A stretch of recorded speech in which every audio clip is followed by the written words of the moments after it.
اعوذ باللہ من الشیطان الرجیم بسم اللہ الرحمن الرحیم رب اشرح لی صدری ویسر لی امری واحلل عقدۃ من لسانی یفقهوا قولی واجعل لی وزیرا من اہلی رب زدنی علما رب زدنی علما رب زدنی علما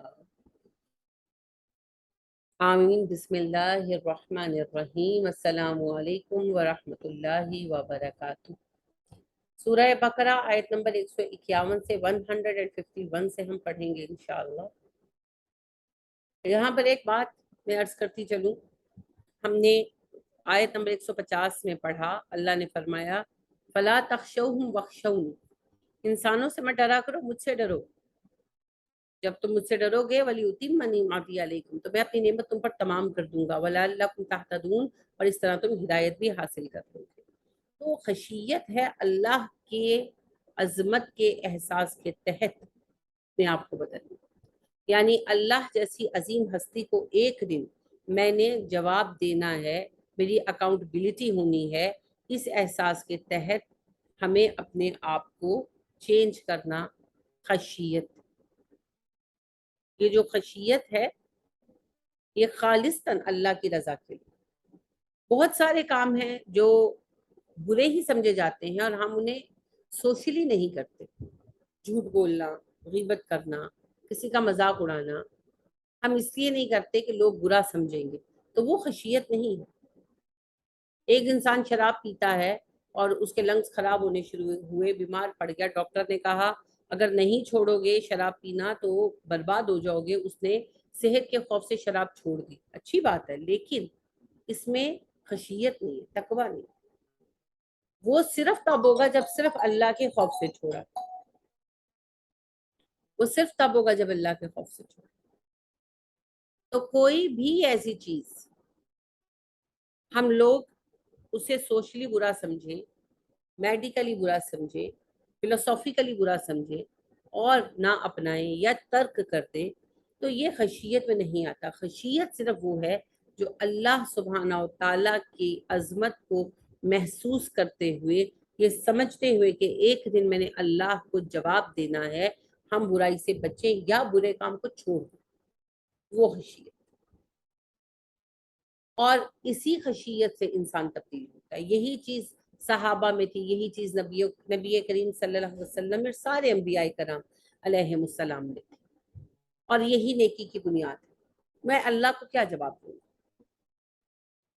کوئی برا کام کرتے ہوئے یہ احساس میں اللہ کو کیا جواب دوں گا؟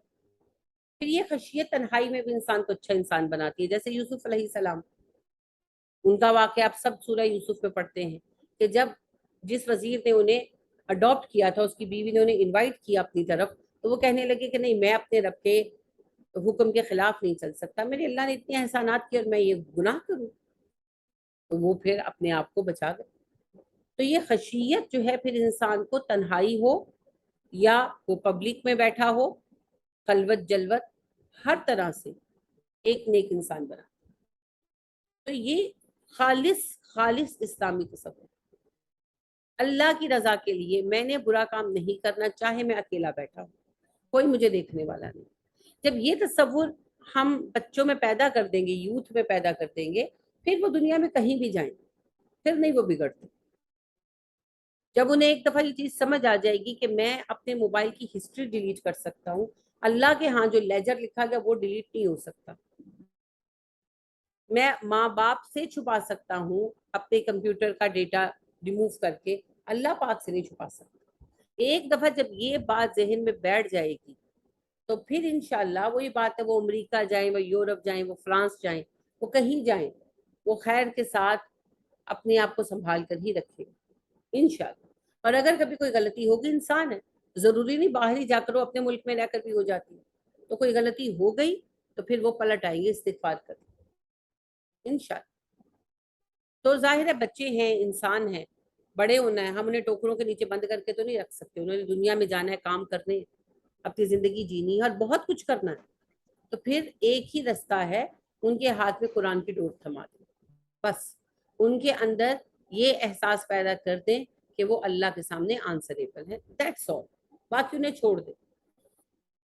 جو سمندر کے نیچے غاریں ہیں نا، جب ان کو ریسرچ کے لیے ٹیمز بھیجی جاتی ہیں تو غاریں اندر اندر اندر اندر بہت پیچیدہ ہوتی ہے، ایک ملک سے دوسرے ملک میں نکل جاتی ہے، اور جو ان میں کھو جائے وہ ماری جائے، نکل ہی نہیں سکتا۔ تو وہ پھر یہ کیا جاتا ہے کہ بڑی باریک ڈور ہوتی ہے مگر بڑی مضبوط، تو وہ ان کی جو بیٹس ہوتی ہیں ان کے ساتھ باندھ دی جاتی ہے، اور دوسرا سرا بندھا ہوا ہوتا ہے ان کی کشتیوں کے ساتھ۔ وہ ڈائیورز ڈائیو کرتے ہیں اور وہ ڈور کھلتی جاتی ہے، اور وہ اندر اندر اندر اندر جاتے جاتے جہاں ڈور ختم ہو جاتی ہے وہ وہاں سے واپس پلٹ آتے ہیں۔ تو وہ ڈور جو ہے نا، اس ڈور کو پکڑ کر فالو کر کے وہ کشتی تک واپس پہنچتے ہیں۔ یہی معاملہ ہے، دنیا اس وقت ایک بھول بھلیا بنی ہوئی، ہر طرح کے فتنے ہیں۔ پاکستان میں تو آپ یہ دیکھ رہے ہیں کہ ٹرانسجینڈر لا پاس ہو گیا ہے، اور اب یہ امپلیمنٹ ہوتا ہے یا کینسل ہوتا ہے، لیٹس سی کیا ہوتا ہے۔ جو فتنوں کا عالم ہے اور ہم فتنوں کے دور میں بیٹھے ہیں، میں یہ سمجھتی ہوں اگر یہ ابھی کینسل ہو بھی گیا، یہ کچھ عرصے میں پھر لاگو ہو جائے، کیونکہ ہم فتنوں کے دور میں بیٹھے ہیں۔ آپ پاکستان میں جو اسلامی جمہوریہ ہے، آپ ہومو سیکشوالٹی ہوتے ہوئے دیکھیں گے، انا للہ و انا الیہ راجعون۔ یہ سب جب خرابی اس لیول پر آئے گی تبھی تو اصلاح کے لیے پھر امام مہدی اٹھیں گے اور عیسیٰ علیہ السلام اتارے جائیں گے۔ جب تک خرابی کا وہ لیول نہیں آئے گا، اللہ کی مشینری بھی تو حرکت میں نہیں آنی نا۔ یہ بھی شرائط ہے، یہ بھی پوری ہو کے رہنی ہے۔ ہم فتنوں کے دور میں بیٹھے ہیں، تو فتنوں کے اس دور میں اتنی بھول بھلائیوں میں صرف ایک چیز ہے جو ہمارے بچوں کو ان بھول بھلائیوں میں گم ہونے سے بچا سکتی ہے، اور وہ ہے قرآن کی ڈور۔ ہاتھ میں تھما دیں اس ڈور کو پکڑ کر، وہ کسی بھی بھول بھلائیا میں اتریں گے، وہ واپس نکل آئیں گے۔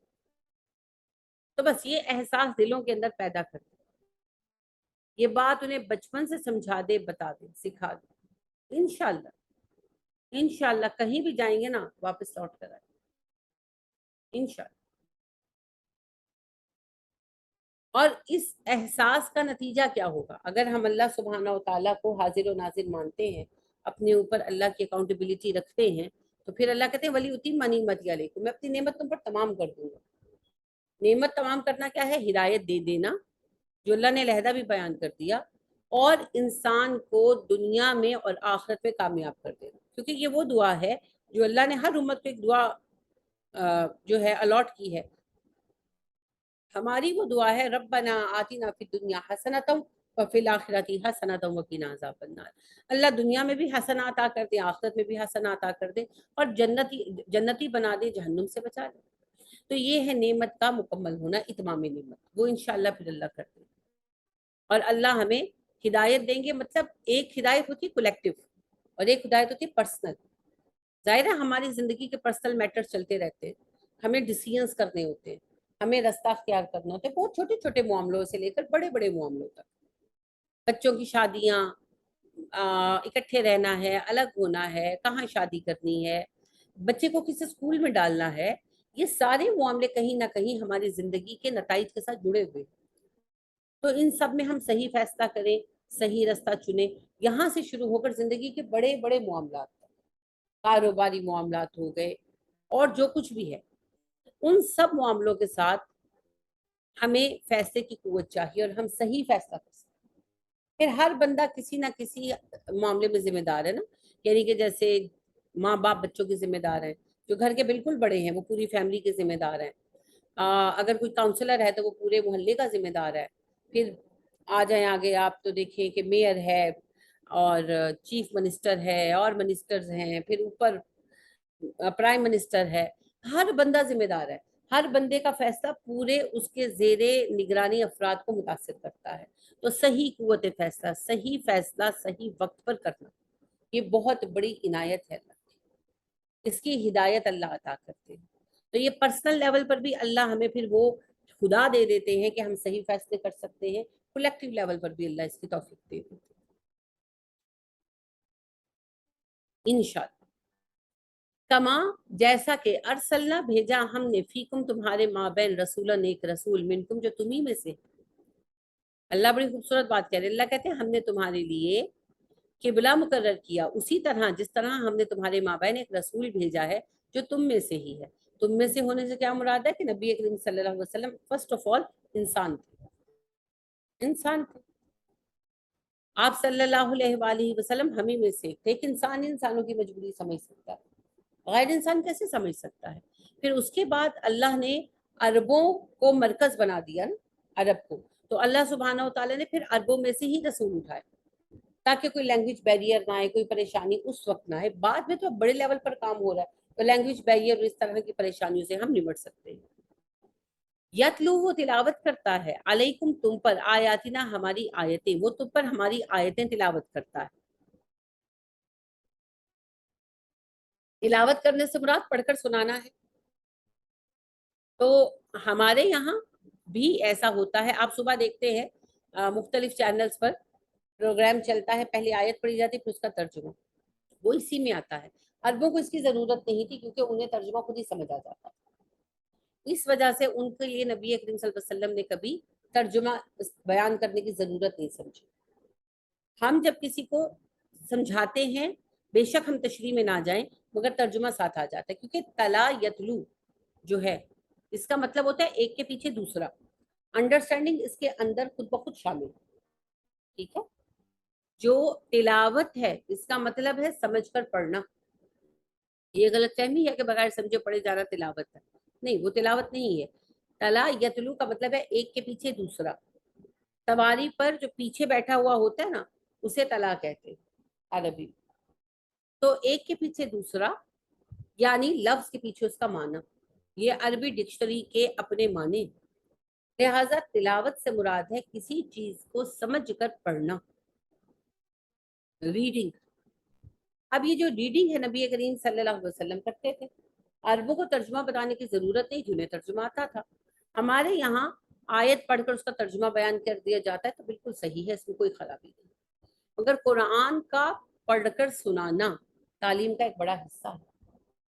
لہٰذا نبی کریم صلی اللہ علیہ وسلم قرآن سناتے تھے.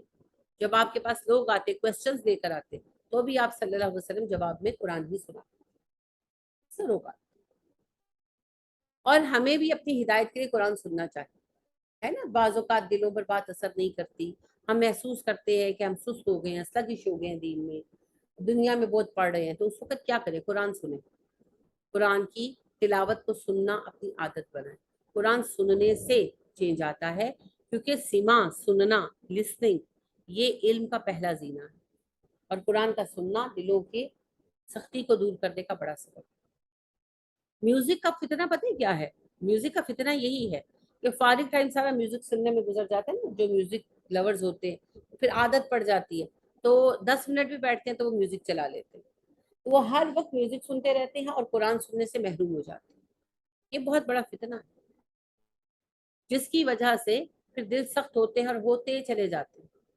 تو قرآن کو سننا، اس پر غور و فکر کرنا. تو پہلا سٹیپ ہے قرآن تلاوت کرنا، لوگوں کو قرآن سنانا. وَيُزَكِّيكُمْ وہ تمہارا تزکیہ کرتا ہے.